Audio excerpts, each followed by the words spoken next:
Peace, peace, peace, family. This is Chanel. Can everybody hear me good out there before we get started?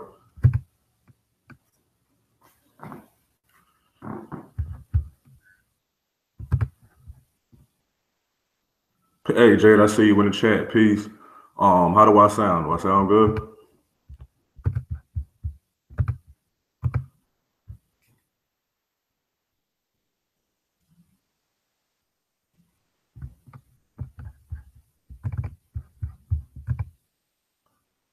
Okay, cool, cool. Loud and clear. Like I said, this is Chanel.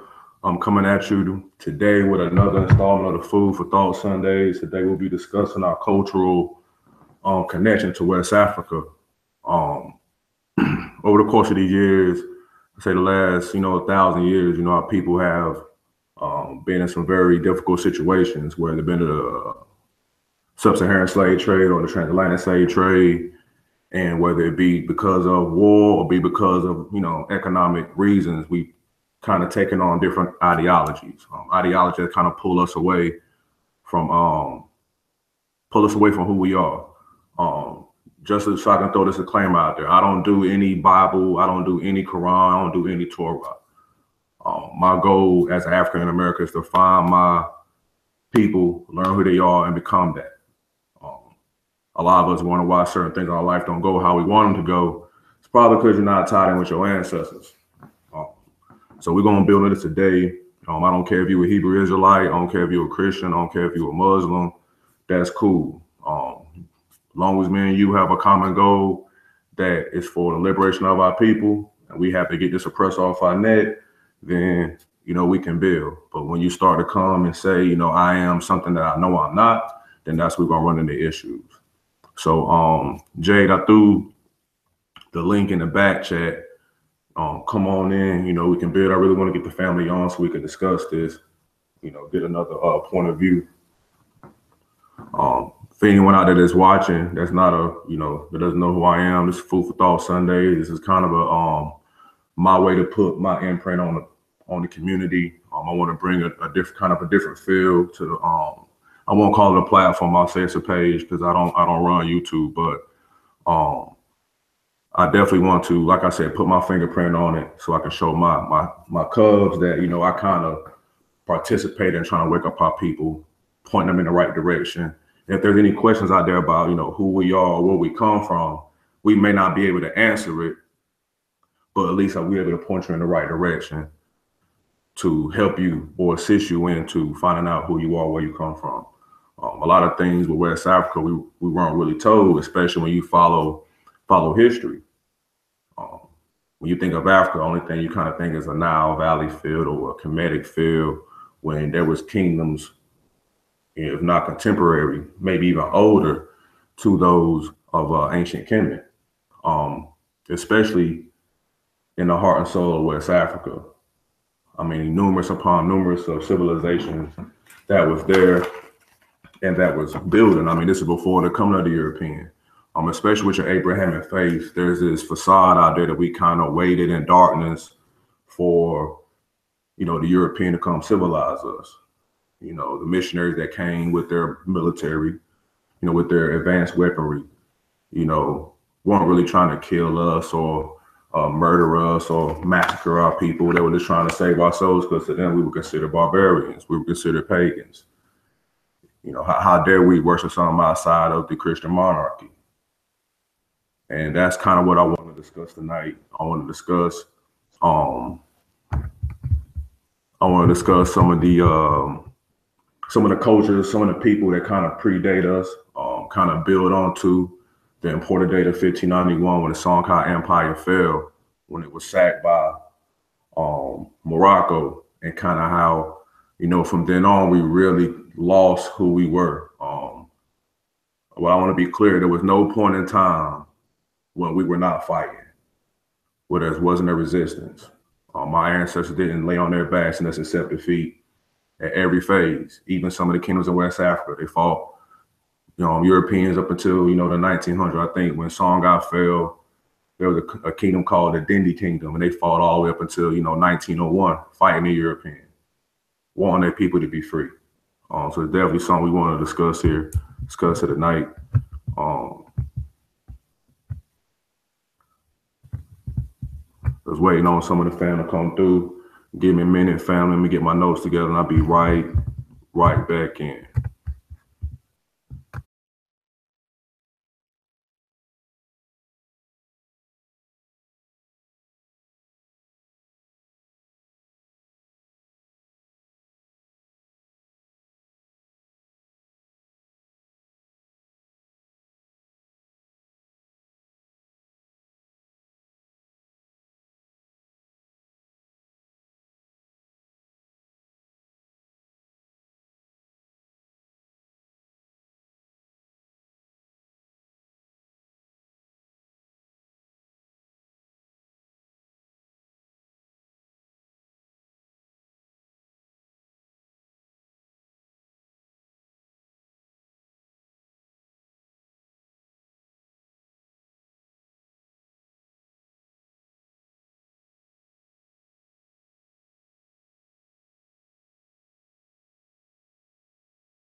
All right, family, I'm back. While we wait for the chat room to build, um, I'm gonna go ahead and speak a little bit more on, what the title of the show is: Our Cultural Connection to West Africa.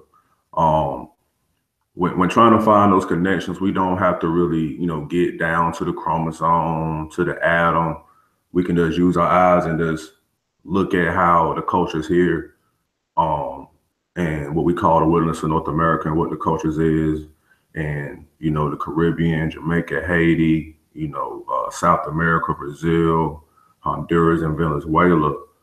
We can kind of we see there's certain belief systems, spiritual systems, however you want to call them, that very much mirror those same spiritual systems that you find in West Africa, whether it be with Orisha, Santeria, and Yame. These cultures. There's a book I read called Con Diaspora into America's Great Work. It kind of builds on those certain mores and forays that not only we find in West Africa, how we can prove that our ancestors came here, well, it been by the way of a slave ship or ancestors that came before, from the time before 1591, where, there's certain texts that describe, you know, the Mali Kingdom may have visited Native Americans here in Central America. Um, but you can definitely see, like I said, those mores and forays. Really being the drum. If you haven't done so, I recommend you go over to New Black Knowledge. Peace to the brothers over there. Look at an amazing video about, the true story. He kind of showed the drum and its importance. The drum was not only an instrument used in a form of in a concert, or when people go to a club or make, it's more when making music. The war drum was used um, in battle. Take a look at, early uh, Revolutionary Wars for wartime. There's a reason that they had a drummer there. The drummer was there not only to hold up the morale of the troops, but also you can utilize the drum to make certain military and strategic maneuvering, giving certain signals, letting your people know that you're friendly coming across the line, or to warn you of an enemy coming. Um, heavy, important tool used, and also with deeper study, you realize how the slave master really didn't like or try to refrain us from using the said drum. This was one of the things as they studied us. Um, we kind of have a kind heart. Our ancestors definitely had a kind heart when they saw that first European come, when that first missionary come. They wasn't thinking that this same missionary who told them to follow their religion and take on the identity other than theirs of their ancestors. they kind of had an ulterior motive. They kind of saw that once you take the mind, you really don't need too many change or by force. You change the ideology. You separate the young from the old. You separate the respect factor where the youth respect, this invisible person in the sky rather than they do their mama or their grandmama.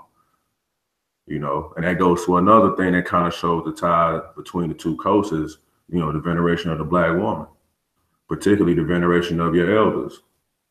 I know we have a lot of youth today that, may not take that characteristic, but, a lot of our people, especially some of our youth may be a little lost.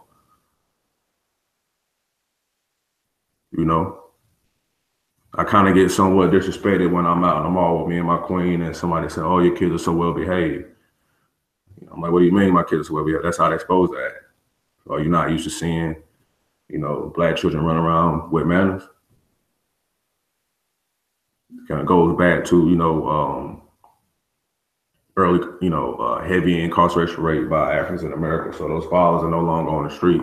They're no longer in those households raising those kids. They're locked up behind things such as marijuana that's legal in certain states now. And those same brothers and sisters are still incarcerated while there's a group of people making money off the same product that they were arrested for selling. But to get back to the similarities in cultures, I was speaking upon the veneration of the Black woman and our elders. Everybody know we got, a Big Mama house. I ain't never heard none of my Black friends say, hey, we're going over Big Daddy house. Nah, we're going to Big Mama house. I consider my Black grandmother to be a deity to me. Beautiful Black sister, beautiful Black queen. She would, stomp her feet and say and make a statement and the conversation was over.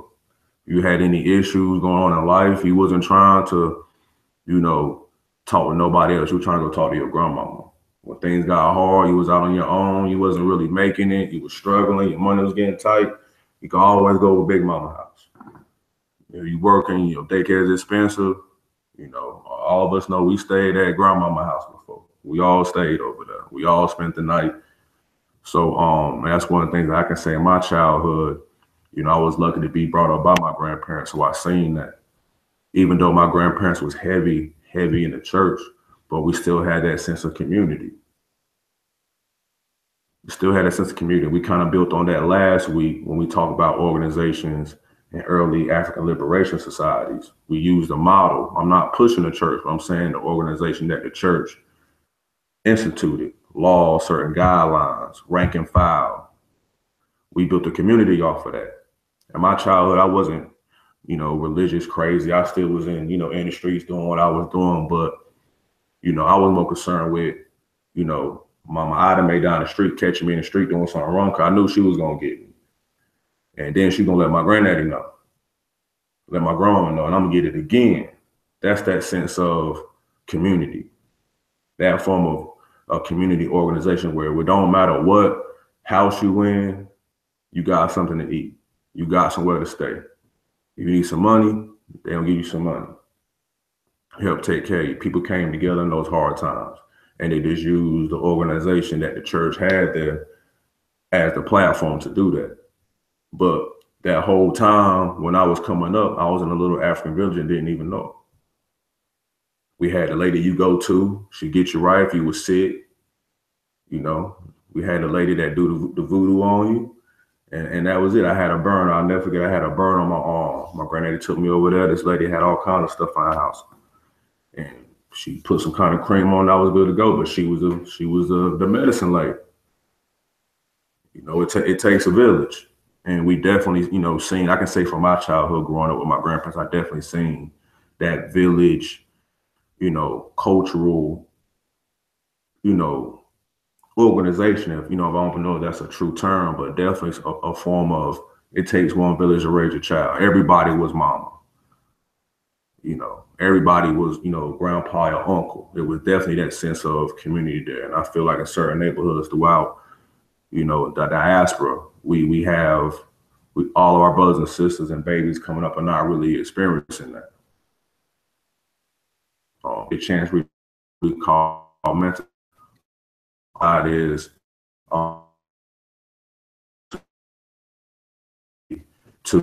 and against power. And when you look at it, we've kind of taken on the identity given to us by our oppressor. Who told you that you had to be a real nigga?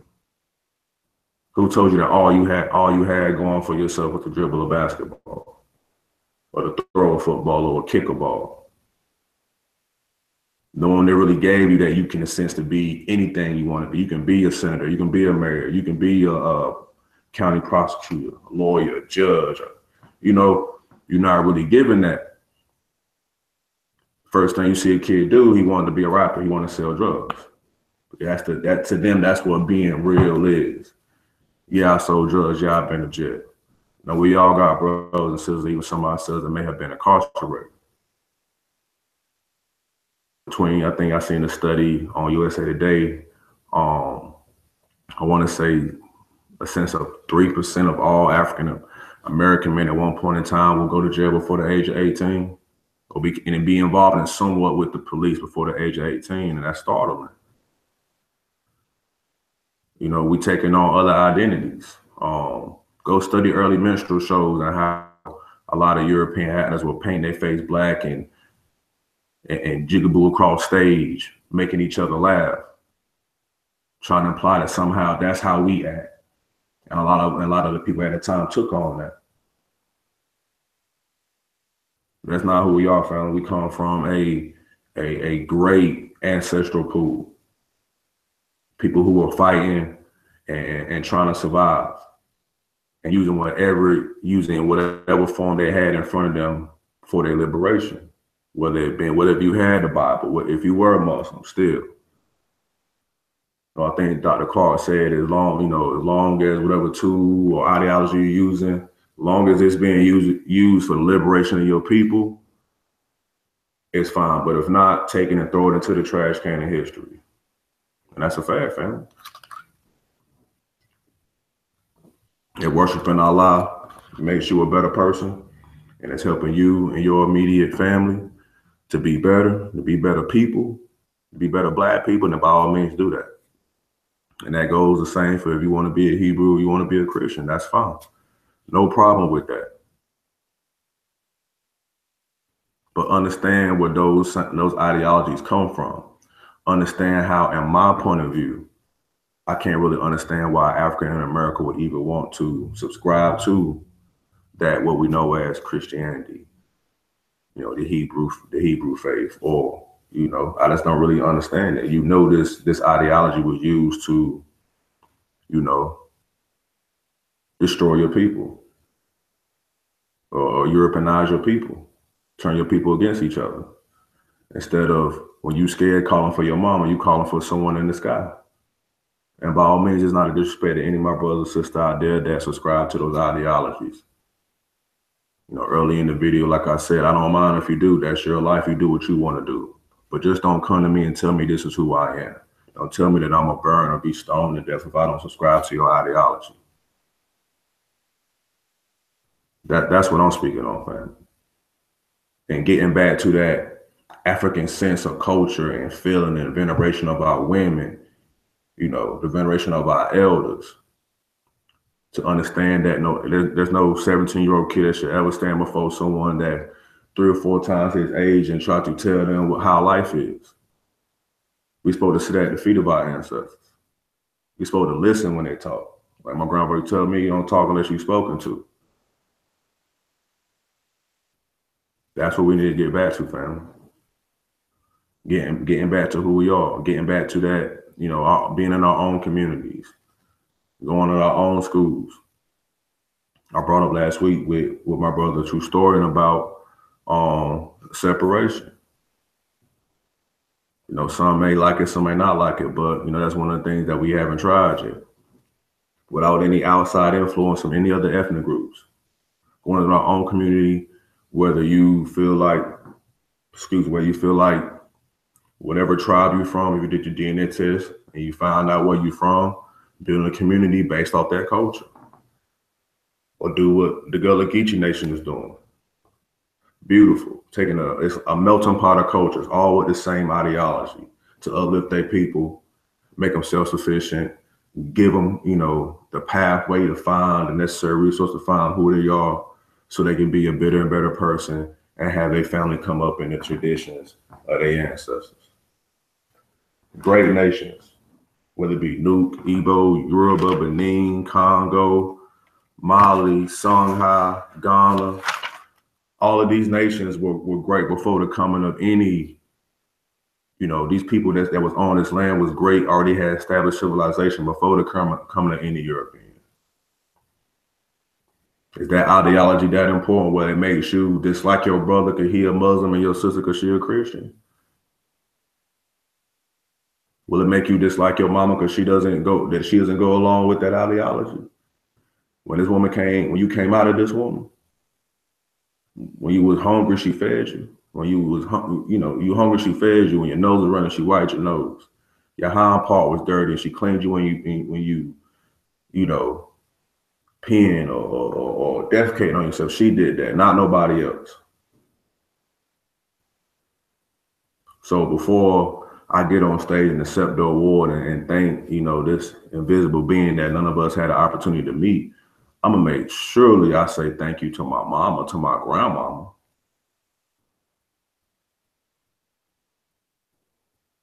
I mean, it's a complete. Now, if your ideology is a liberation ideology, then that's peace. We can build on that. We can build an alliance. But I think the days of going back and forth trying to argue with someone over what their ideology is, we passed that. Either you're gonna rile me and build with me, try to liberate our people so we can move forward, or not.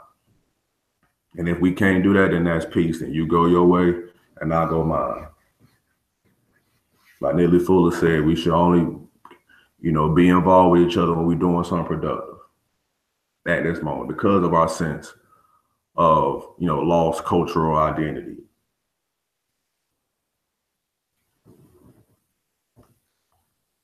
To find out who we are. Peace, and Oh, peace, Jay. How you doing? how are you? Doing good. Good. Glad to see you, John. How you doing? Yeah, I'm alright. Just doing some, I guess, mid-morning washing. Not doing much, but I like the topic. Definitely, and I think this is something that we can build on more. This topic, and I really think we should finish the Nova Scotia and Sierra Leone Liberia bill, but Yeah, yeah. we can get to that. So that's probably something I can schedule out for later on in the weeks. Um, maybe next week we can build on it. But pretty much what I was going over, I don't know if you were listening to me, was our cultural connection to West Africa, and I highlighted on the veneration of our elders, veneration of our Black women, and also Mm-hmm. I kind of talked about the drum, and I was pretty much going over the fact that through the years, our people have taken on different identities or different ideologies, where it's based on you know what area they come from, whether it be because of slavery, the transatlantic slave trade, or the sub-Saharan slave trade. But I feel like we kind of need to get back to Mm-hmm. who we are, and I feel like that's why some of us are lost as a people, because we're struggling to find that cultural identity that we haven't been privy to. Yeah, I mean, I think there's definitely been like an erosion probably in the past, let's say 50 years, like just generally in the Western Hemisphere, not just America, but where it's like, you know, I'll say from Caribbean moving out to sort of Europe and like North America and stuff, we sort of leave our home and then everything's eroded. Like you don't have that same respect. People lose their morals and values and stuff like that. Like it's just, people are losing it. It's really sad. Like seeing people that are younger than me now, and in comparison to them, I was raised more with your grandmother is the highest. Like you don't disrespect her. She makes the rules. She's the head. And then you've got your extended family who help raise you as well. Like people aren't growing up with that. It's crazy. I mean, of course, I definitely agree with you. It's just And it's kind of, I don't want to say sad, I don't want to sound morbid, but to look at me and my last name is Williams, and to not see nothing wrong with that. As such, if you see an Asian and his last name is Thomas, that doesn't look right. You should feel just as weird seeing him with that last name than seeing me with the last name Williams. It's like we've come so much a part of the so-called American society and culture that it seems fine. And I feel like when you Right. accept the African American, you're kind of assimilating yourselves into it. And I don't really want to be a part of an American culture. I'm a citizen. I pay my taxes. My kids go to school. But other than that, when they come back home and when we go hang out with friends, I want them to see that we African and know there shouldn't be any ambiguity in that. Like I Right, know, I get what you're saying. I you mean, see what I'm saying? every other culture does it. It's like, you got the Indian here that comes over here, pays their taxes, works like everybody else, but they keep their name and their culture. So, they're working on the job 9 to 5, but when they go home, everything's Indian. Everyone else does it. But, for some reason, we still kept the names. And I have thought about why do we still keep the names? As much as we know now, what is right and what is wrong, why do we continue to push the names? But for some reason, we're just trapped in that. And yeah, like what you said about seeing sort of an Asian with the name Thomas, and that does confuse me when you get Asians with like English names or whatever. It's like we know better and we just don't do better It's like we about accept it. it. It's like we don't even try to. I ain't gonna say we. Some of us may Yeah. not try to. I mean, I tried. I went down and submitted paperwork because I'm trying to get my name changed. And there's so much paperwork you got to do, red tape. You got to pretty much redo, like Mm. whether it's an insurance policy, auto insurance policy, healthcare, your social security card, your marriage certificate, your child's birth certificates. I mean, you got to pay for this stuff.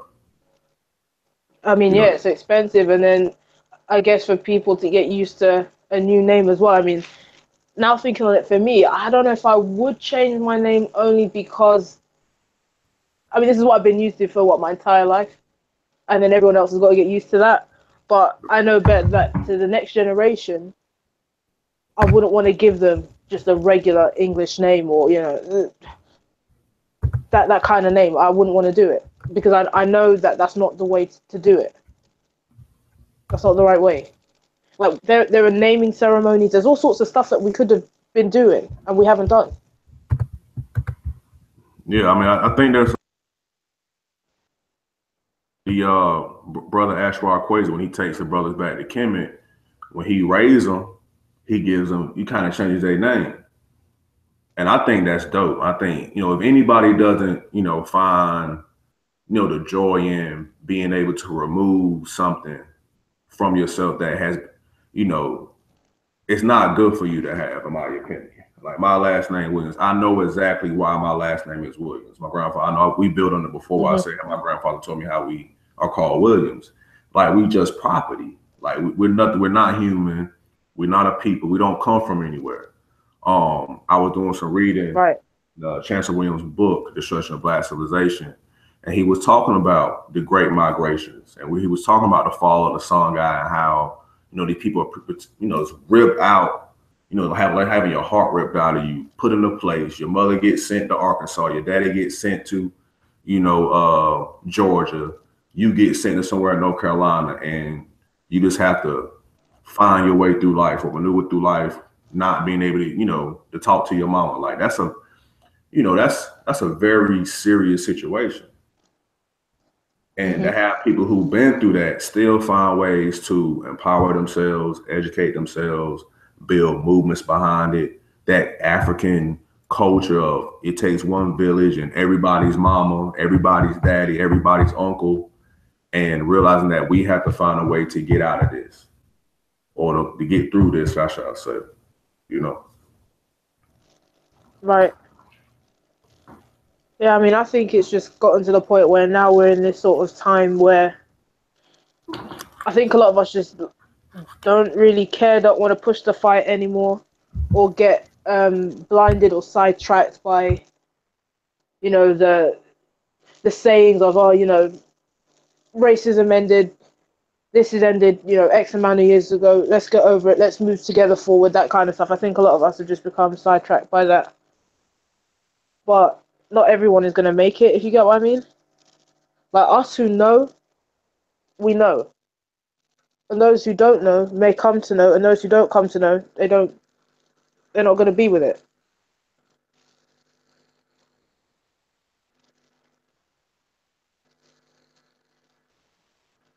Hello? You there, Jay? Oh yeah, did you hear what I said, or do I need to Yeah, say it I again? heard you said I just had it muted. But Oh, okay. but yeah, I mean everybody's not gonna make it. I just don't think, history, you know, it shows us that we're gonna have people on our side that's gonna work with work with the enemy, work with the oppressor. Their only concern is, their family and how, their children are going to live. And it's not really, it's more, I am, we are because I am instead of, I am because we are. Like me attaining a large amount of wealth and move my children out of a bad neighborhood, that doesn't mean I'm making it. I'm only making it when my whole family can do that. My whole people can do that. We all can find ways to sustain ourselves, in this capitalistic society that doesn't teach you about, there's no family, love for family characteristics in capitalism. It's dog eat dog, like they say. In But what way? that's like that's the way that they do it, and their whole family structure is different anyway. I think naturally for our family structure is if we share the same blood, that's it. Like there's no, you're my second cousin, or like, all that twice removed, all that kind of stuff. If we're family, we're family.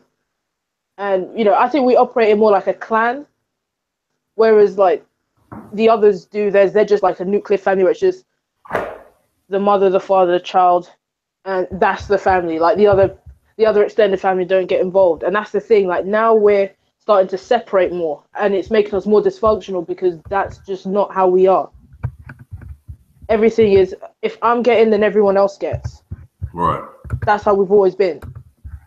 And now we're doing this whole, some of us are still used to the whole, if I get some, everyone gets. But then some of us are now being greedy, and that's what causes conflict. And it's like we're starting to shift into the capitalist, only out for self, view of my own, and that's what's destroying a lot of the family fiber, or what's left of it now. Because we're starting to shift into that whole next part of our destruction, basically. Because that's what it is. If we ain't got families, we're destroyed. Definitely. And that's, and that gets, it kind of builds on that. A healthy family structure, you have somebody to reach to. There's no real sense of loneliness and depression because I know I can pick up the phone, or I can hop in my car or walk, or whatever what our mode of transportation is. We can go build with our brother, our sister, our second cousin. Like I had cousins coming up that were like brothers to me. Mm-hmm. There was no, we was all one family, and we definitely had a matriarchal sense where we had, my grandmother. I was lucky to meet my great grandmothers, and I can tell where she got it from. There was a time when my cousin was playing with biscuits. My great grandma had made biscuits, and she was playing with them on the floor and getting powder all over the place. And my granddaddy, got mad and was gonna, pop. And my great grandma was like, "No, leave her alone, let her play," and that was it. Mm-hmm. That staff hit the ground, and that was it. She's a deity to me. Like she was someone that, I couldn't believe who she was. Just when she speak, the power in her voice. She didn't use a whole lot of words, but whatever words she used were very powerful. And we all have that, we all have that, or had at one time that big mama presence, or that, matriarchal feel in our households. Like earlier, y'all know, you're all talking about how, we go to Big Mama house. You know you're gonna get something to eat. You know if you ain't got nowhere to stay, you can stay over there. When your life ain't going right and you need somewhere to crash, you know you go to grandma's house. She's gonna take care of you. Definitely. That's like universal black people thing. Same Definitely. thing with me. Anytime I had a problem, go to granny. I mean, I was at my grandma's.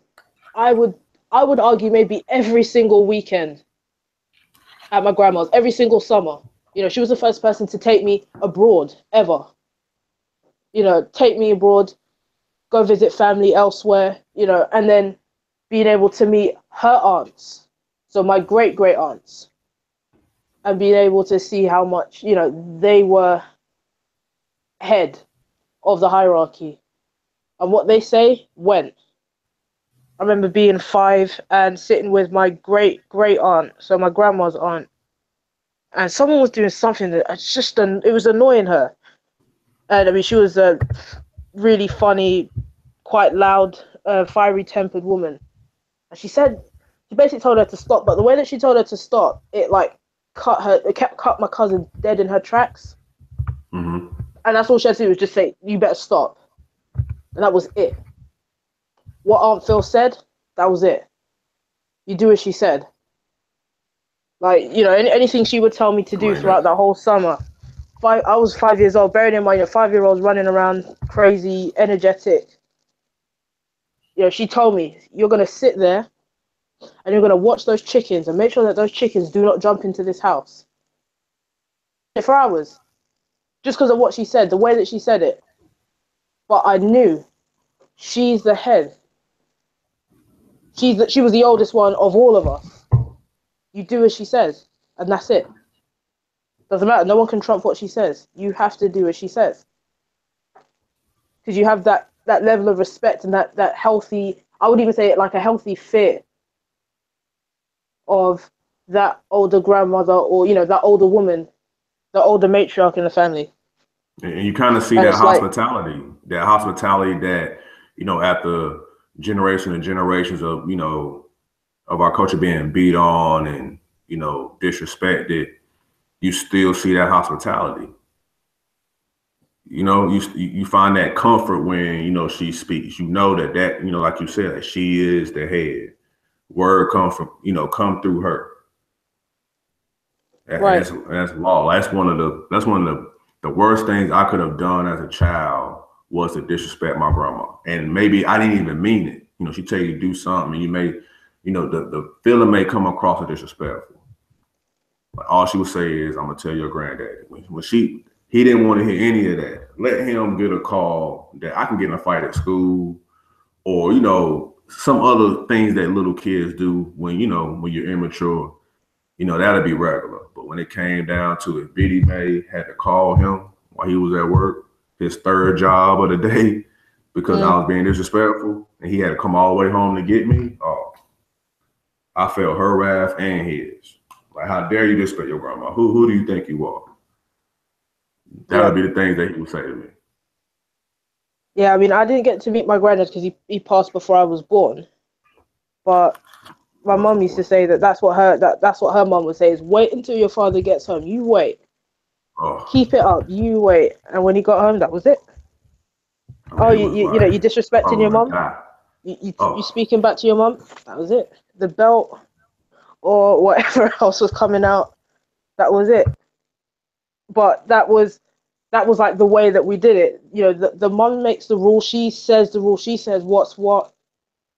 Dad enforces. If things aren't going the way that she says, he comes in to set things right.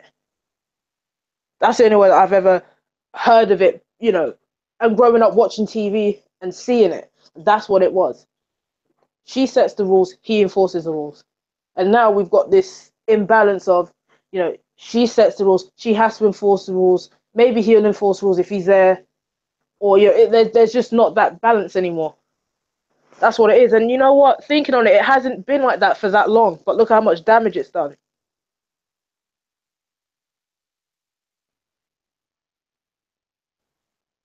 Like we've lost that balance. We're really starting to lose the the values and the morals and how things are done now. Because I mean, look, I'm not old by any stretch of the imagination, but people younger than me, I just think to myself, where are your parents? Where are your grandparents?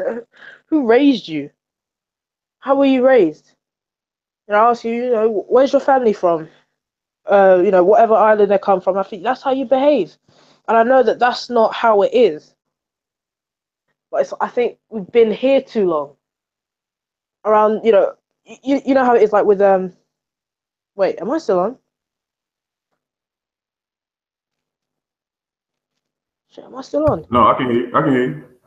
Oh, okay. No, my screen just went completely black. Um, Oh, no, I'm just saying, we've been around Europeans too long.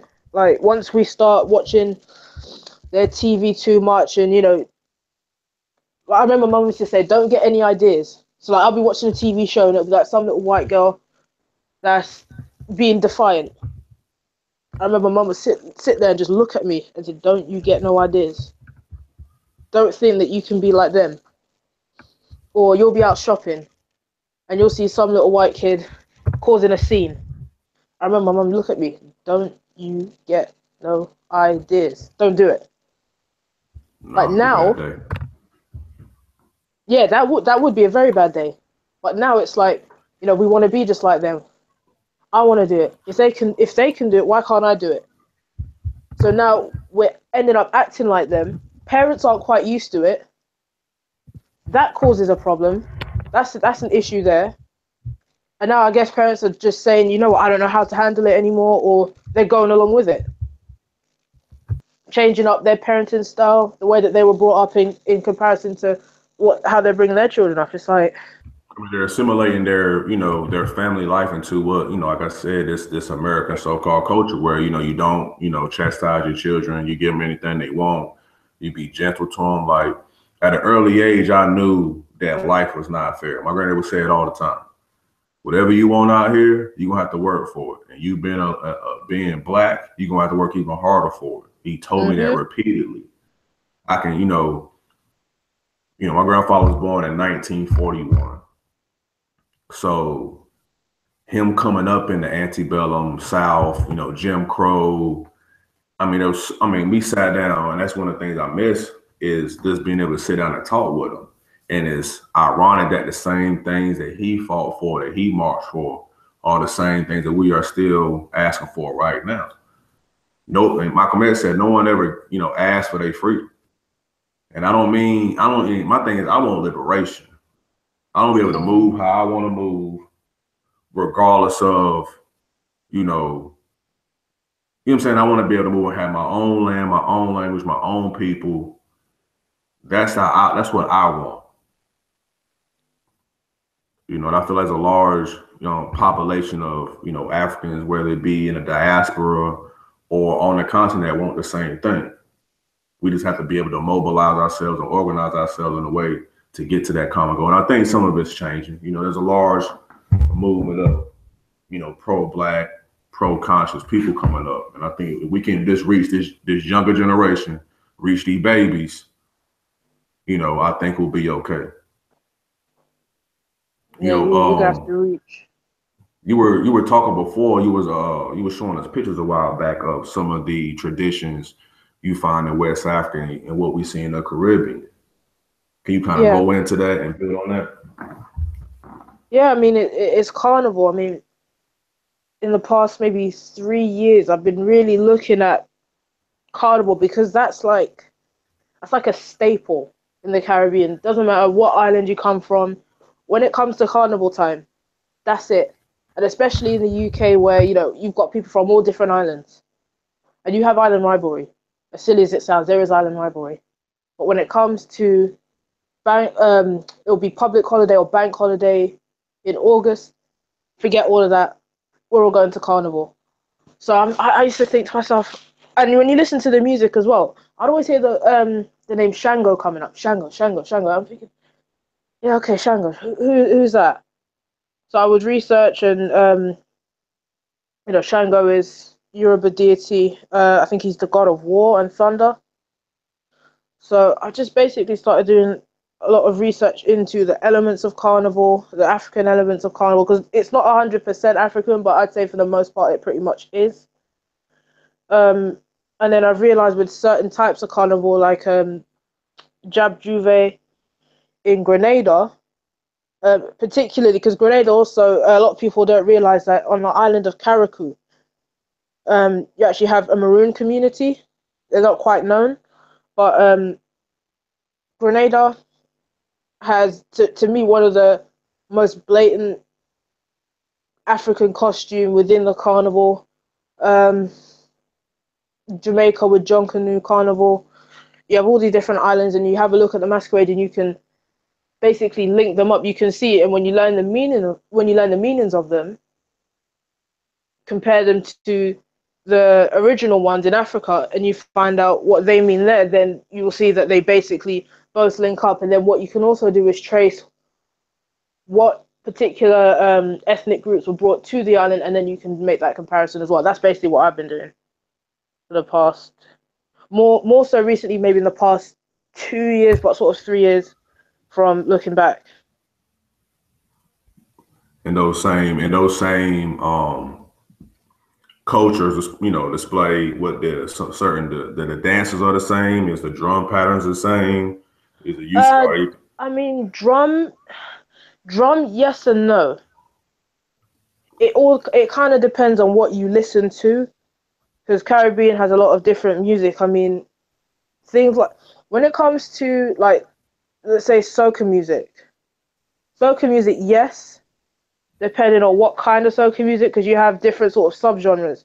I'd say for certain islands, they incorporate more of the African sound into their music. So places like I would say Trinidad, Grenada,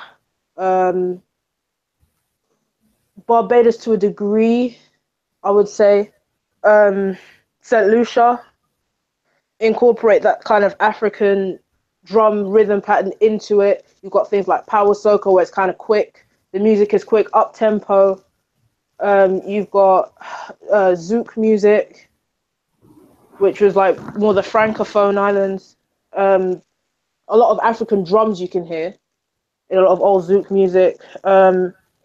Dances, very, very much the same. Kind of used differently. I'll tell you what, I'll send you a link. If I send you a link, would you be able to play the video? Or would that flag your channel? I should be able to use it because of the fair use policy, but I mean, if they flag it, it's all good. It got music in it. No, it's not music. It's just a video, and you'll see something. I mean, it's going to be so obvious when you see it. Give me a second. I'm just gonna send you the link. Send it to me in the chat, and I'll grab it and I'll play it. Because this is something that doesn't matter if you're from North America, Caribbean, South America, or West Africa. This is what we do, regardless of slavery.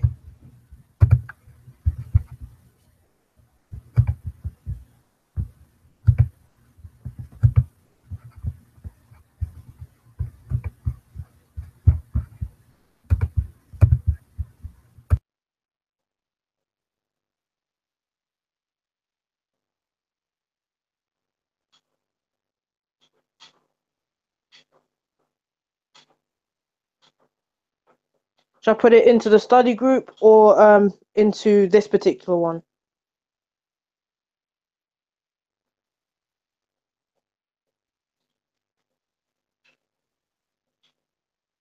Yeah, you can throw it in either one. I have both open right now. All right, I've just posted it. Okay. And what's good about this video that I posted as well is that these drums are in Cuba. I don't know if they're in the Dominican Republic and Puerto Rico, but I definitely know that they're in Cuba with this, and they've kept the same name.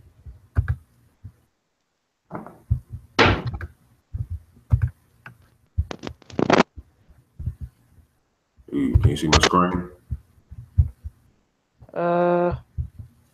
Yeah, now I can. Okay, let me play this video.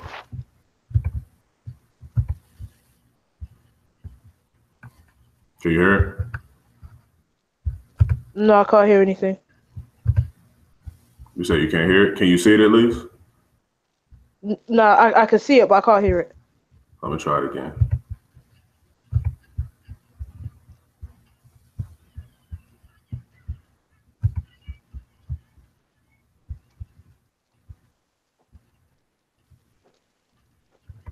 You still can't hear it, Jay?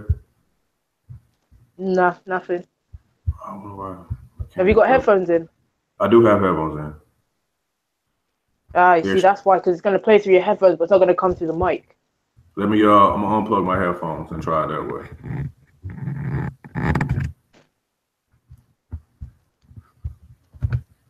Can you still hear me, Jay? Yeah, I can still hear you. Okay. Turn my volume up.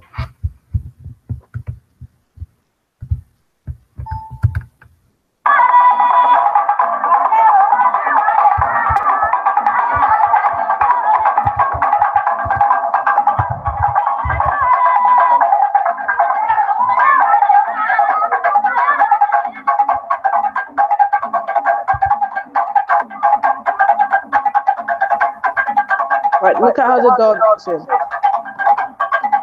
Yeah. If that's not obvious, then I don't know what is.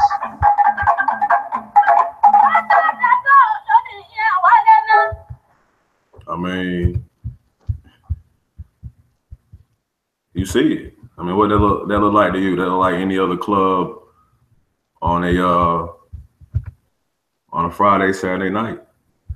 There you go. You know, that's what it looked like. So that's remained from West Africa through the entire Americas, from Brazil upwards. We've kept that. But in Cuba in particular, they've got the same drums, same style drums, same shape and everything, same name. Everything's remained the same. But that just goes to show, some of us were able to retain a bit more, and then you've got the different cultures. But if I'm not mistaken, Cuba had a high Yoruba population during the transatlantic slave trade. I mean, it's just a small things. It's the small things like that. We don't earlier I said we don't need to go down to the chromosome and to the DNA because we know what that's going to show. No, not at all. It's not a stretch. That's the thing. Like, right. I don't get into the the DNA and prove me this and this haplogroup. I don't need to, because the culture's still there. And as long as the culture's still there, and you can make those connections, then you don't really need to push yourself that much into finding anything. It's like Creole, the Creoles and Patois. You still have African words in it. Why would you need to, like, for instance, if you're on an island where a lot of your Creole incorporates, let's say, Yoruba words, more than likely it's a Yoruba majority island of origin. That would only make sense. It's not rocket science.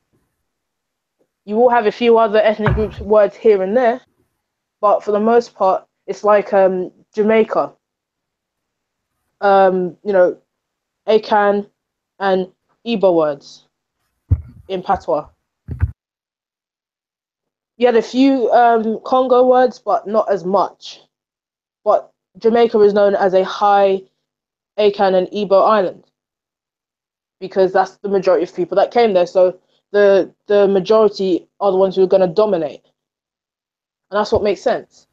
And it makes sense. It makes sense that it's easy to explain that why these same belief systems, spiritual systems, I rather call them, there. Why do they match the same spiritual systems that are in West Africa? You see what I'm saying? Right. Why do we have the same names for them? Right. Why do we have the same names for them? Why are some of the deities within that pantheon the same, have the same characteristics? You can see it. I mean, it's easy.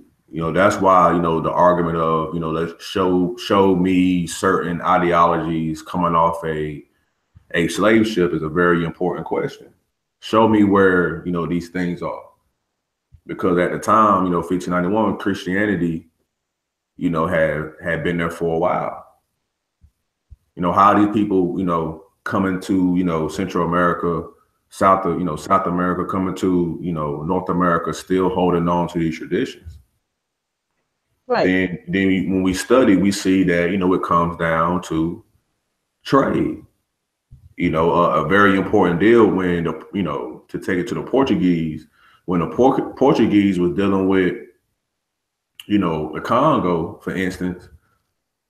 I mean, or even before that, a lot of those crowns, like you had to somehow to be involved in trade, you had to convert, you had to have a Christian monarch, and a lot of these kings did it strictly because there was resources on that they needed for their people. It wasn't because they were turncoats or they was traders. It wasn't because of that. It was because of their people. Right. So and you see that there. So what was that? That I'm just shows you looking the up somebody strength. now that you've just sorry not to cut you, but what you just No, said go ahead. about some people that converted. I'm just looking up someone now who I've been looking into, and I'll just post it into the back chat as well. But I've just posted some pictures into the back chat as well. Okay, who was this on the left? Hold on a sec. I'm gonna share my screen.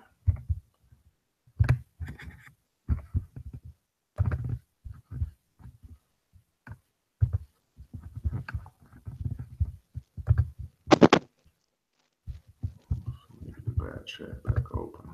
Okay. Okay, on the left, on the left is Antigua. On the right is Benin. You don't need no chromosome to get that one. No. It's like, if it looks like a duck and quacks like a duck, it's a duck. It's not a thing of speculation. I just think that sometimes people want to make things out to be what they're not, or want to look too deeper into it, because sometimes simplicity isn't enough. Right. But it is what it is. I agree. You saying you put another one.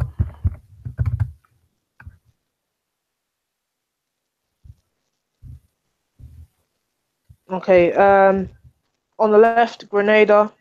On the right, also Benin. But look at what's around the ankles that I've circled. Those two things make the same kind of sound.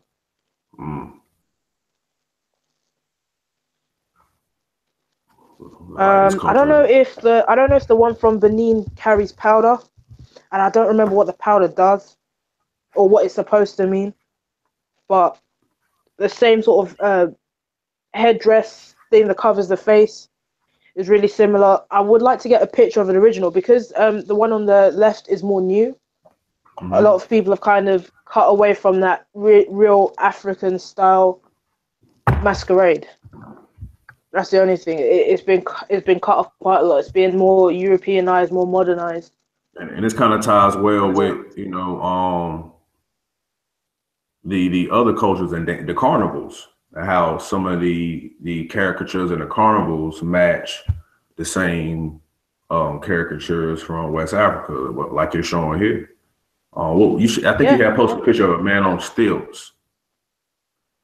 Oh yeah, that one. Let me see if I can find that on my phone. Hold on. Okay. And for the people who listen, for the people who listen, what we're doing is we're trying to show the connect. Carnival is one of the big things that some of those elements kind of come from West Africa, and it was brought to Central America and spread to the what they say is the Caribbean and South America. Some of these same traditions, some of these same cultural identity factors are still there. That's how we can tie them. That's how she's tying the two. Maybe it's not exactly the same, but maybe they have a similar origin that's based off the garb that this young child and this older gentleman have on. We able to find that picture? So I'm still going through my archives. Give me like 10 more seconds. Hold on. Okay.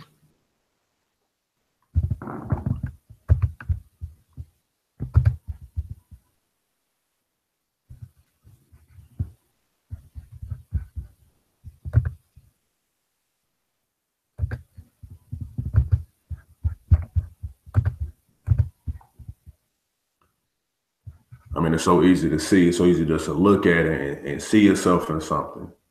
This is not an illusion. Don't be afraid of I had one of my best friends ask me the other day. He was like, why, haven't we really talked about, Von or voodoo? And I explained like we do. We talk about it. The Anglo sense of it is always devil worship. They cut the heads off chickens at the same time when they go to communion Sunday, and they eat a wafer that's supposed to symbolize someone's flesh, and drink wine that's supposed to symbolize somebody's blood, but yet that's okay. They teach, they tell you to hate yourself. You even scared of it. I'm not scared of it. I respect it. I know what it's done for the Haitian Revolution. I know what it's done for them. We can see how we fended off the Europeans until the beginning of the 20th century.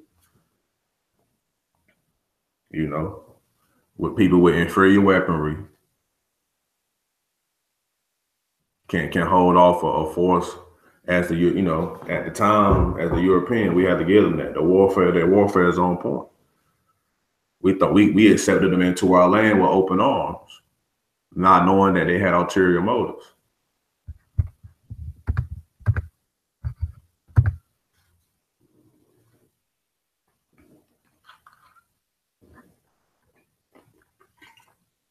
Got to find out who you are. When I can speak for some of those in America. When we take on that American dream, when we take on that American identity, we definitely lose track of where we come from. We kind of put ourselves in a box to think that our history only starts with slavery, that our ancestors were somehow running around the woods or the forests of West Africa and Central Africa, blind until the European came and saved us. And that's very unfortunate because history that, our children don't get in school is not showing them the contrary. PJ, I got those pictures. I'm about to share my screen and show them. Let me see which one came first. Okay.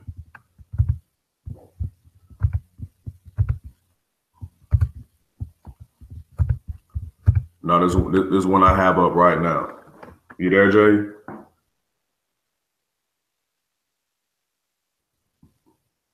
I can't hear you. Oh, sorry, I'm here. Okay, I got the first picture pulled up right now. Okay, the first one is I think it's pronounced Iyo Masquerade, and that's in Yorubaland in Nigeria. So you can see the guy on the stilts wearing the hat, covered face. Mm-hmm. Yeah, that kind of style. And then the second one that I sent you, that's in St. Croix, U.S. Virgin Islands. Now, what was the first one you said was from? Yorubaland in Nigeria. It's telling family. I don't want to get this confused with any lookership, but what we're doing right here is just analyzing it. Why these two, it's not. I don't want to think we're not really doing. I'm not coming up here saying I'm some immaculate scholar. But what I'm saying is it's easy to study. Why these two cultures have similar characters in their festivals? Where did this come from? I'm about to send you another one. I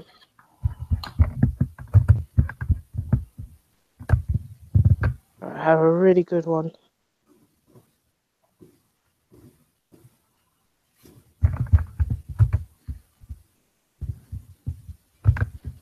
I'll send you the first one of my first sort of speculations on this one, and then there's also another one that's quite similar. Okay.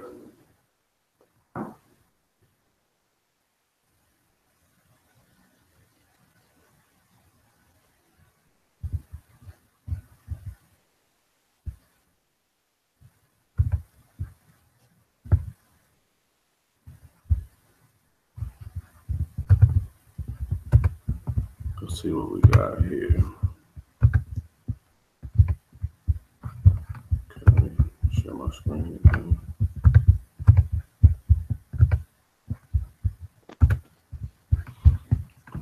Okay, Jay, I got it up. Okay, So the one that's on the left is Shaggy Bear, which comes from Barbados, and the one on the on the right is a Yoruba masquerade. I'm not too sure of the name, but it's during the Benin Voodoo Festival. Now you were saying there's a large concentration of Yoruba people in the islands. In particular islands, yeah. Barbados not so much, from what I understand, but a lot of Yoruba people were brought to the islands, yeah.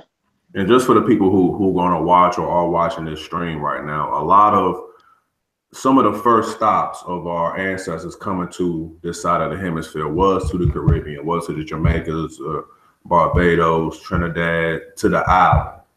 And from there, we know about the infamous breeding farms in Jamaica and how some of those slaves were sent to the States, per se. So some of us only think the ships came straight from Africa to the Americas. No, there was definitely some stops, whether it be in South America or definitely in, like I said before, the Caribbean.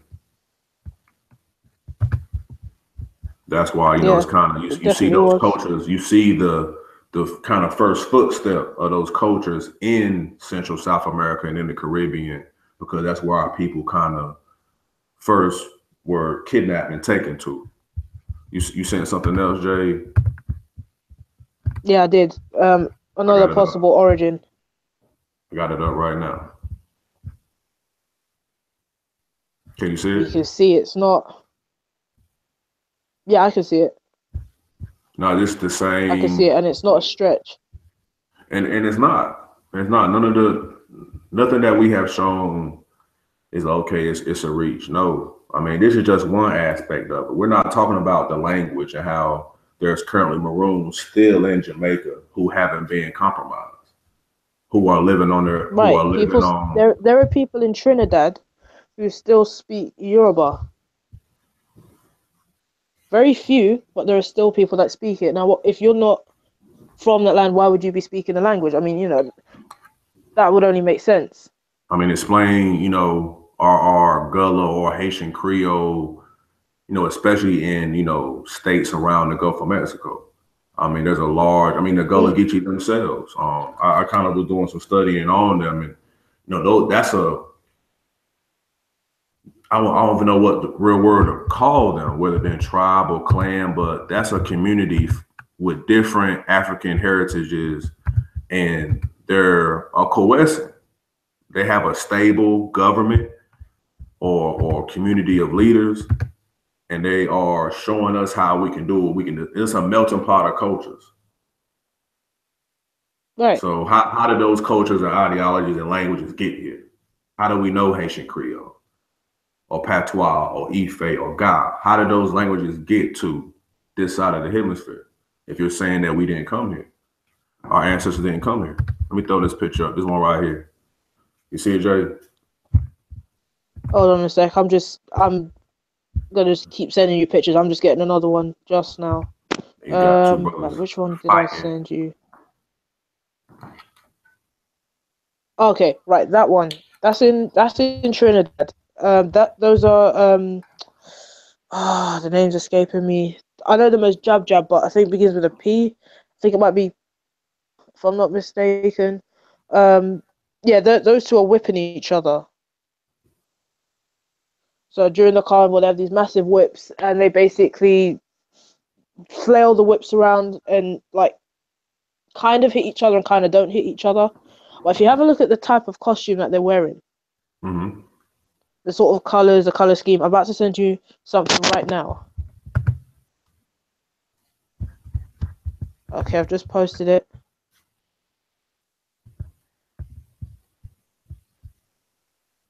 You sent it to the chat? Yeah, I posted it to the chat. Okay. Here we go.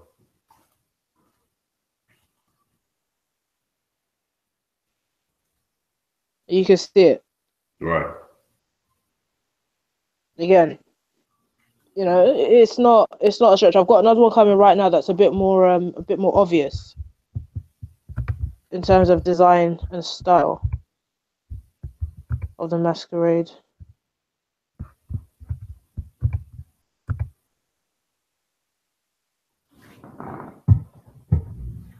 and sort of covering up the whole body.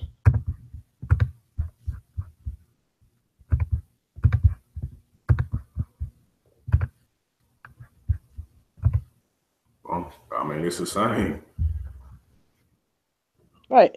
That So that's style. Nigeria. Yeah, it's the same style, really vibrant colors. You know, the whole covering from head to feet. Very much the same style. Not a There question is another for picture where one's those who, you know, don't agree or have a different point of view. Like, how do you explain it? The language that come across, the, you know, the names that the people carry, that our people carry. You right. know, Some people still have their maroon, well, not their maroon names, their ACAR names. I mean, we They still know hold that those these names. people came to the Americas, and that's why you can see, if you haven't, I just finished it maybe a couple of days ago. For everyone who's listening or is going to listen to the show, the Akan, just to speak on the Akan, I'm saying there's no other African traditional culture in the Americas, but particularly the Akan culture. It's called the Akan diaspora in the Americas. The Akan diaspora in the Americas. It's a great book. Actually, Brother Garfield from the Dagger Squad, he had talked about it, and I just felt interested in it. I went and grabbed it just to, you know, I mean, it's just the evidence that's there that none of us are privy to. And I can imagine, Jade, it's the same for you.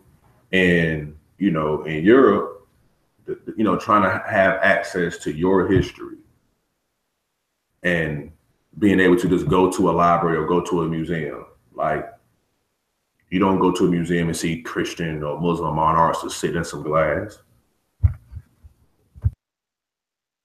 You know, No, I you mean, go, I what went to other the culture can museum. go and see their ancestors sitting in some glass? Well, I mean, the British Museum is a thieves like showroom. I was there like 2 months ago, I think. It's been about 2 months, and I took some pictures of what they had. I'll post them into the back chat as well of the African. I mean, some of the stuff is amazing, like the woodwork, masquerade gear, swords, shields, the stuff that they've taken, and then they in the same African section they had original carnival masquerades and, like, you know, the huge costumes and structures and stuff like that. And you can have a look and see Ashley, that they're practically the same. I'm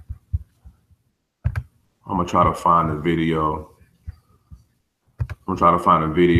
It's Brother Reggie and some other members of the Amara squad taking, you know, people through the Metropolitan Museum. And it shows, you know, our ancestors' regalia, treasures, just sitting in a glass case. And, you know, it's cool. It's not a big deal. No one's really upset about it. You know what I'm saying? The mainstream. Like, that's somebody's ancestors, you know, vase or knife. And you have it in your museum as if it's yours. It's great. Grave robbing is nothing but modern day. It was not modern day, but old day thievery. That's all it was. Right. I'm gonna try to share my screen. Yeah, I've got a bunch of stuff on here. I'm gonna try to share my screen to show the family the video.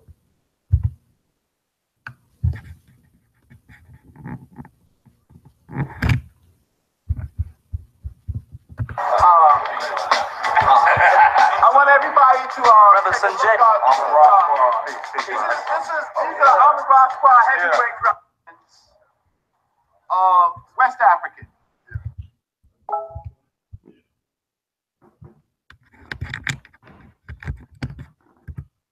You there, Jay? I'm still here. Now, but you know, did you see the video? Yeah, I did. Now, you know, behind Reggie, you know, you see our artifacts there. You know, like, to me, I'm about to throw up the the picture you put in the back chat right now. I mean, it's just a shame. You know, was that that's from only one Benin? section that you see. Is that Benin right there? Yeah, that's from Benin. Yeah, that's from Benin. But they have like maybe 100 of those spread out across the room. They have a bunch of them. I mean, A lot of the artifacts are sitting in the British Museum. And these nations have to lobby and fight tooth and nail to get these artifacts back. I think I saw a story on BBC where there's an actual throne from Benin. That the tradition of that throne is that it came with some of the immigrants from Kemet, and the British Museum had it in the basement. And Benin, they're trying to get their stuff back. And you got to think these museums are making tons of money off people coming to visit these artifacts, and how much of that money is going back to those nations from which these artifacts come from? None, but you have to understand. Well, I'm sure you do understand, but people have to understand. Britain is a nation of thieves. This country steals anything it can get its hands on. So they steal whole country for ransom and say, "Hey, you have to pay us this amount." And I mean, Benin isn't gonna. I'm sure Benin isn't gonna just buy that when Benin has a lot of other things to think about, and that's the thing. That's how they're able to retain a lot of the stuff.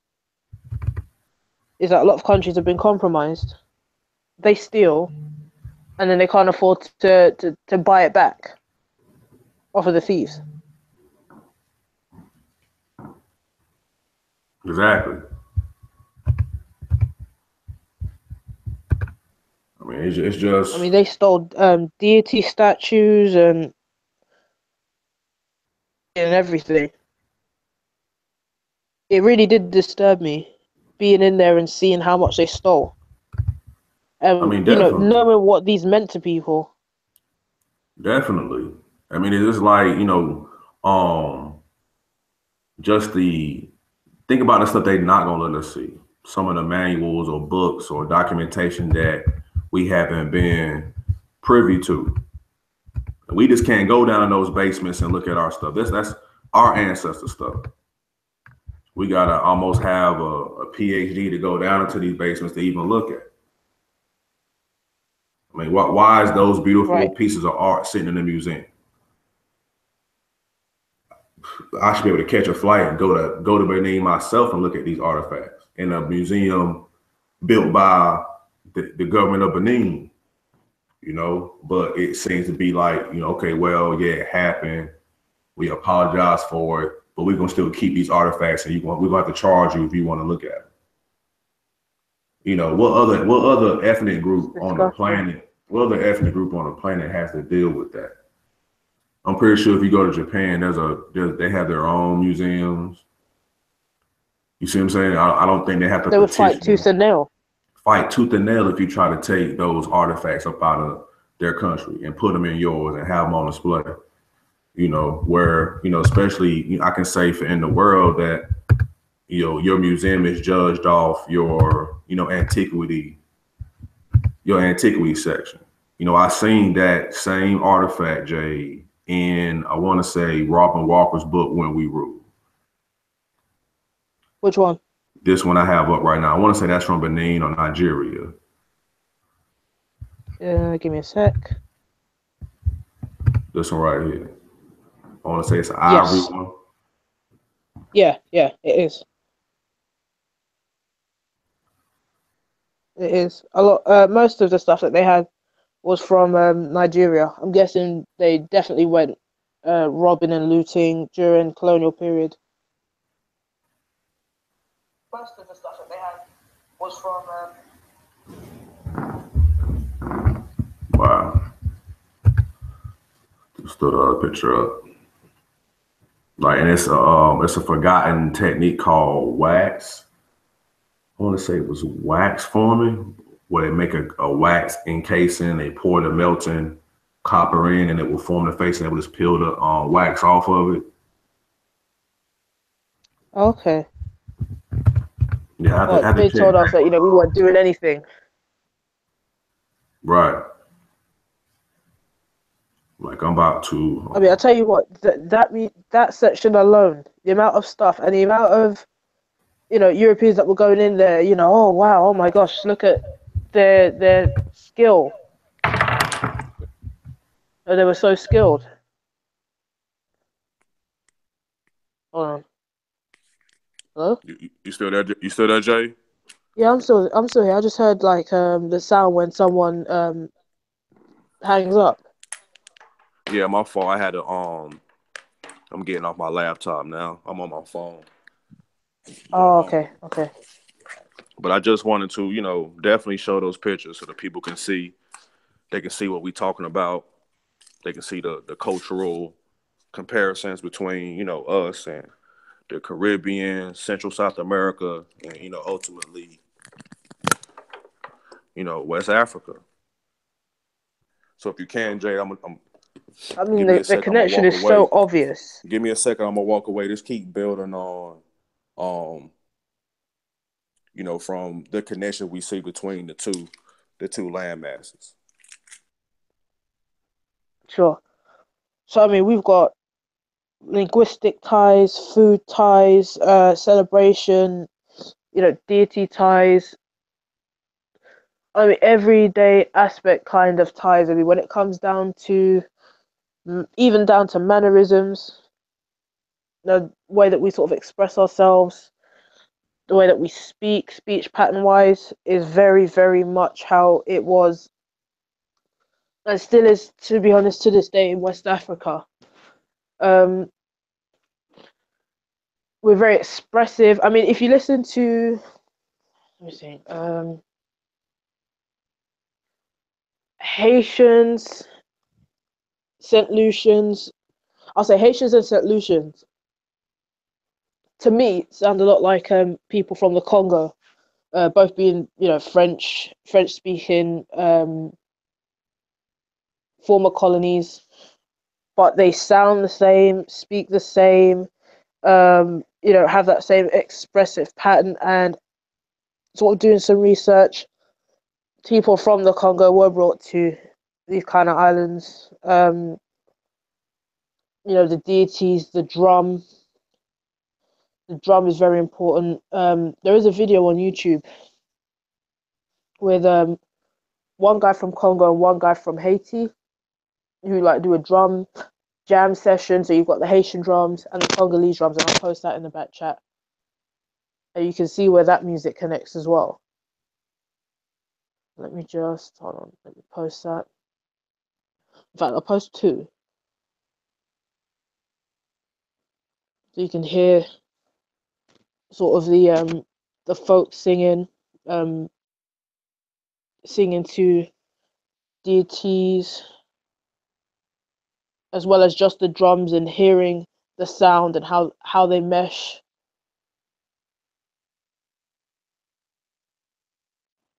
Just post that second one.